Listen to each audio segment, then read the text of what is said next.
Hi, my name is Jake Morrill, and I'm looking forward to talking with you at the conference that's coming up on May 18. The topic is fundraising in congregations, and that is a topic I know that often makes people take 10 steps back. And of course, that's understandable. Asking anybody to do anything already raises anxiety, and add on top of that, asking them for money, and it's, of course, the thing that people would not want to talk about.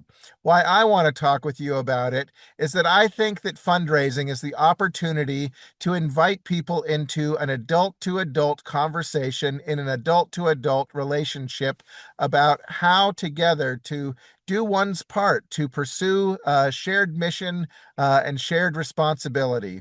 I hope you'll come and take part in this dialogue as together we figure out how to be part of better resourcing the important missions we serve. I'll see you then, see you there.